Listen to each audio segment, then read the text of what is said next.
এই শাসকের প্রধান একজন মানুষ এই আশ্চর্য উৎসবের তত্ত্বটা এনে হাজির করলেন।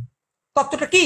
সেটা হচ্ছে, বাবা যা হয়েছে হয়েছে, এবার উৎসবে ফিরে এসো, পুজোয় ফিরে এসো, মানে বিপথে যাচ্ছিলে এবার ফিরে এসো। সেই অভিভাবকরা বলেন না যে এই অনেক খেলা হয়ে গেছে, এবার কিন্তু 7টা বেজে গেছে, পড়তে বসো। ফলে অনেক প্রশ্রয় দিয়েছি, অনেক ছাড় দিয়েছি, আন্দোলন খেলা হয়ে গেছে, বিদ্রোহ খেলা শেষ, এবার সোজাসুজি এসে আনন্দের স্কুলে ভর্তি হয়ে যাও, কারণ উৎসব শুরু। অর্থাৎ ঢং করে বাজনা বেজে গেছে, নগর পুড়ছে, দেবালয় পুড়ছে, কিন্তু ঢং করে যেহেতু ঘন্টা বেজে গেছে, যেহেতু ক্যালেন্ডারে লাল তারিখ এসে গেছে, সেহেতু তোমায় জ্বলন্ত সত্য থেকে মুখ ফিরিয়ে হই হই করে এগরোল খেতে হবে, মাটন রোল খেতে হবে, দুয়ার তুলে নৃত্য করতে হবে, মেলা বসাতে হবে, জলসা ঘটাতে হবে। তার কারণ তোমার রাজ্য এগিয়ে আছে, এবং এগিয়ে এসে একজন দেবী ধরাধামে অবতীর্ণা হয়েছেন। খুব বোকা লোক বলতে পারে, বাবা তুমি কার পুজোকে কি ঢাকা দিতে ব্যবহার করছো গো?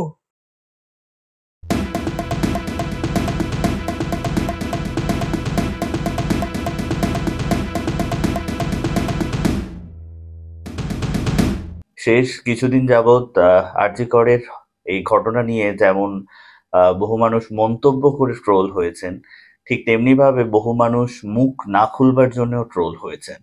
এবং এই মুখ না খুলবার জন্য ট্রোল হয়েছেন এমন মানুষদের যদি লিস্ট বানানো হয়, একদম প্রথম দিকে অবশ্যই এই মানুষটির নাম থাকবে।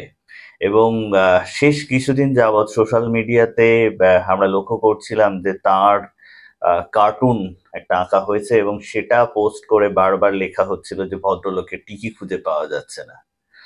আপনারা ঠিকই ধরেছেন, আমি চন্দ্রিল ভট্টাচার্যের কথা বলছি। বাঙালির কাছে অত্যন্ত প্রিয় এবং খুব কাছের মানুষ বলেই আমার মনে হয়।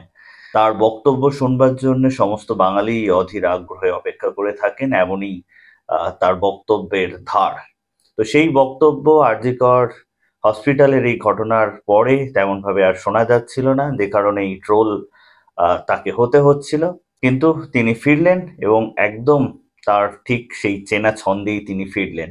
মুখ্যমন্ত্রী মমতা বন্দ্যোপাধ্যায়ের উৎসবের ফেরার যে বার্তা, তার প্রসঙ্গেই তিনি তার ফেসবুক প্রোফাইল থেকে একটি ভিডিও পোস্ট করেছেন, এবং যা নিয়ে ইতিমধ্যেই মানুষের মধ্যে চর্চা শুরু হয়ে গেছে। চলুন শুনে নেওয়া যাক চন্দ্রিল ভট্টাচার্য তার সেই চেনা মেজাজে আবার কি বললেন। উৎসব কাকে বলে? যে জিনিসটাকে ঘিরে আমরা আনন্দিত হয়ে উঠি, বা যে জিনিসটা আমাদের দৈনন্দিন কিছু দুঃখ কষ্টে সাময়িক একটু মলম লাগাতে পারে, এই কিছুদিন বা কিছু সময়ের জন্য আমরা দুঃখগুলোকে ভুলে থাকি। কিন্তু একজন প্রধান সমাজতত্ত্ববিদ উৎসবের একটি নতুন উপযোগিতা সম্পর্কে সম্প্রতি আমাদের একটি তত্ত্ব সরবরাহ করেছেন, যেটা প্রণিধানযোগ্য। তিনি বলছেন, উৎসব যদি শুরু হয়ে যায় তাহলে তোমার প্রতিবাদ থেমে থাকতে হবে, প্রতিরোধ থেমে থাকতে হবে, বিদ্রোহ থেমে থাকতে হবে। ঠিক যেরকম রেফারি খেলা শেষের বাঁশি বাজিয়ে দিলে তুমি আর খেলা চালাতে পারো না, তোমাকে বল নিয়ে চলে যেতে হবে, সে তুমি যত বলেই হারো না কেন। ঠিক সেইভাবে তোমার মনের মধ্যে যতখানি ক্ষোভ সঞ্চিত হোক না কেন, যতখানি ক্রোধ পুঞ্জীভূত থাক না কেন, সেটাকে আর তুমি উগরে দিতে পারবে না, আছড়ে ফেলতে পারবে না, কারণ এবার উৎসব শুরু হয়ে গেছে। ফলে উৎসব যে একটি সুমহান আব্বুলিশ, যেটা বলে দিলে আর তুমি চোর ধরতে পারবে না, এটা কেউ এতদিন জানতো না, কিন্তু এখন নতুন করে জানলো। কি ঘটেছে? একটা প্রখর অন্যায় ঘটেছে, এবং অনেকজনের মনে হয়েছে সেই অন্যায়ের প্রতিকার করার কথা যাদের ছিল, তারা সেই অন্যায় প্রমাণ লোপাটে সাহায্য করেছে, এবং সেই অন্যায়ের এক প্রধান হোতাকে আরো উঁচু কর্তৃপক্ষ থেকে তিরস্কৃত করার বদলে পুরস্কৃত করা হয়েছে। ফলত একটা সমাজ দাঁড়িয়ে থাকে যে প্রতিশ্রুতিগুলোর ওপর, যার মধ্যে একটা প্রধান প্রতিশ্রুতি হলো এই যে কেউ যদি অন্যায় করে তাকে চিহ্নিত করে শাস্তি দেওয়ার চেষ্টা করতে হবে, সেটাই লঙ্ঘিত হয়েছে। সেই জন্য কিছু লোক প্রতিবাদ করেছে, এই জনরোষ আছড়ে পড়েছে। এবং এটাও একটু বুদ্ধি থাকলেই বোঝা যায় যে এই অন্যায়টাকে কেন্দ্র করে জনরোষটা আছড়ে পড়লেও আসলে শাসক দলের বা সরকারের অনেক দিনের অনেকগুলো অন্যায়ের বিরুদ্ধে ক্রোধ ও ক্ষোভ পুঞ্জীভূত হচ্ছিল, এটাকে উপলক্ষ করে সেটা পুরোটা উগরে আসছে। তা সেটা জেনে শাসক দল কি করেছে? ক্ষমা প্রার্থী হয়েছে? না, তারা কি সহমর্মী, সমব্যথী, সমজদারের স্বরে বলেছে না না ঠিক আছে, আমাদের কিছু ভুল হয়ে গেছে, আমরা আত্মসংশোধনের পথে যাব? না, তারা কি করেছে? তারা কট্টর শাসকের স্বরেই বলেছে যে ভাই এসব করতে যাসনি। তাদের কিছু চেলা চামুন্ডা আছে যারা হুমকি দিয়েছে যে অমুকের বিকৃত ছবি আমরা পোস্টার করে টাঙাবো, তমুককে বেরোতে দেবো না। কোথাও মিছিলে, শান্তিপূর্ণ প্রতিবাদী মিছিলে লাঠি চালানো হয়েছে, তারা যা এঁকেছে সেগুলোকে মুছে দেওয়ার চেষ্টা করা হয়েছে। এবং তারপরে এই শাসকের প্রধান একজন মানুষ এই আশ্চর্য উৎসবের তত্ত্বটা এনে হাজির করলেন। তত্ত্বটা কি? সেটা হচ্ছে, বাবা যা হয়েছে হয়েছে, এবার উৎসবে ফিরে এসো, পুজোয় ফিরে এসো, মানে বিপথে যাচ্ছিলে এবার ফিরে এসো। সেই অভিভাবকরা বলেন না যে এই অনেক খেলা হয়ে গেছে, এবার কিন্তু 7টা বেজে গেছে, পড়তে বসো। ফলে অনেক প্রশ্রয় দিয়েছি, অনেক ছাড় দিয়েছি, আন্দোলন খেলা হয়ে গেছে, বিদ্রোহ খেলা শেষ, এবার সোজাসুজি এসে আনন্দের স্কুলে ভর্তি হয়ে যাও, কারণ উৎসব শুরু। অর্থাৎ ঢং করে বাজনা বেজে গেছে। এতদিন উৎসবকে একটা সাময়িক নিরাময়ের কাণ্ড হিসেবে অনেকজন লোক অভিহিত করেছেন, কিন্তু কেউ উৎসবকে বলেননি যে এটি একটি সুদৃঢ় জবনিকা। এইটা যখন এসে পড়ে গেছে, তখন এর আগে কি হয়েছে সেটা মুছে গেল। উৎসব একটা বিরাট ইরেজার, যা দিয়ে উৎসবের আগে যা হয়েছে প্রাক উৎসব সমস্ত অন্যায় মুছে গেল। এইবার শুরু হচ্ছে একটা আশ্চর্য মজার সময়।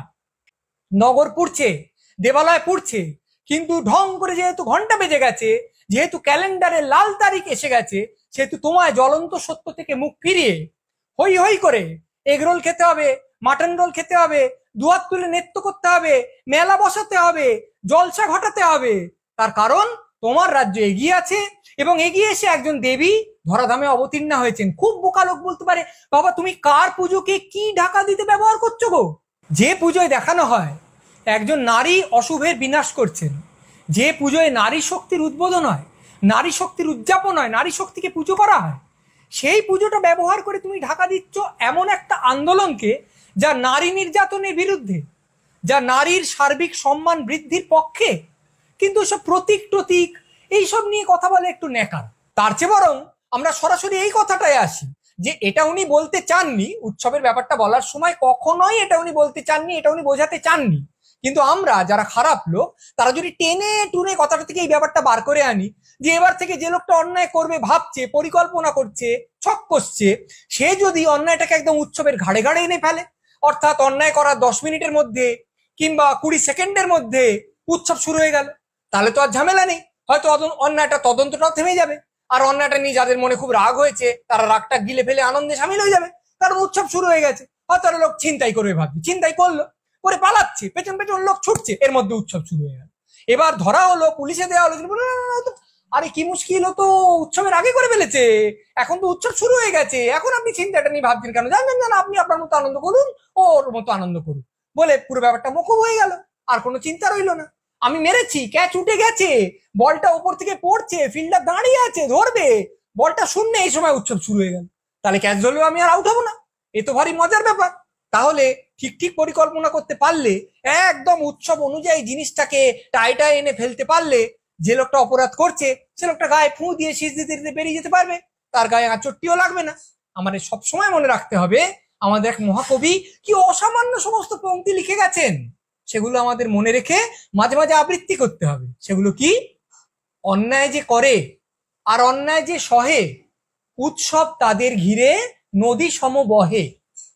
অন্যায় প্লাস্টিকে মুড়ে উৎসবের স্রোতে ফেলে দাও, ভেসে যাবে নানান হুজ্জতে। কি স্লোগানে ফেঁপে ওঠে রাজ্যের ভাবমূর্তি, অশেষ অন্যায় হোক, সঙ্গে হোক ফুর্তি। আপনারা দেখছেন আওয়াজ, রোজকারের হক কথা। ফর মোর আপডেটস অ্যাবাউট আওয়াজ, please subscribe our YouTube channel.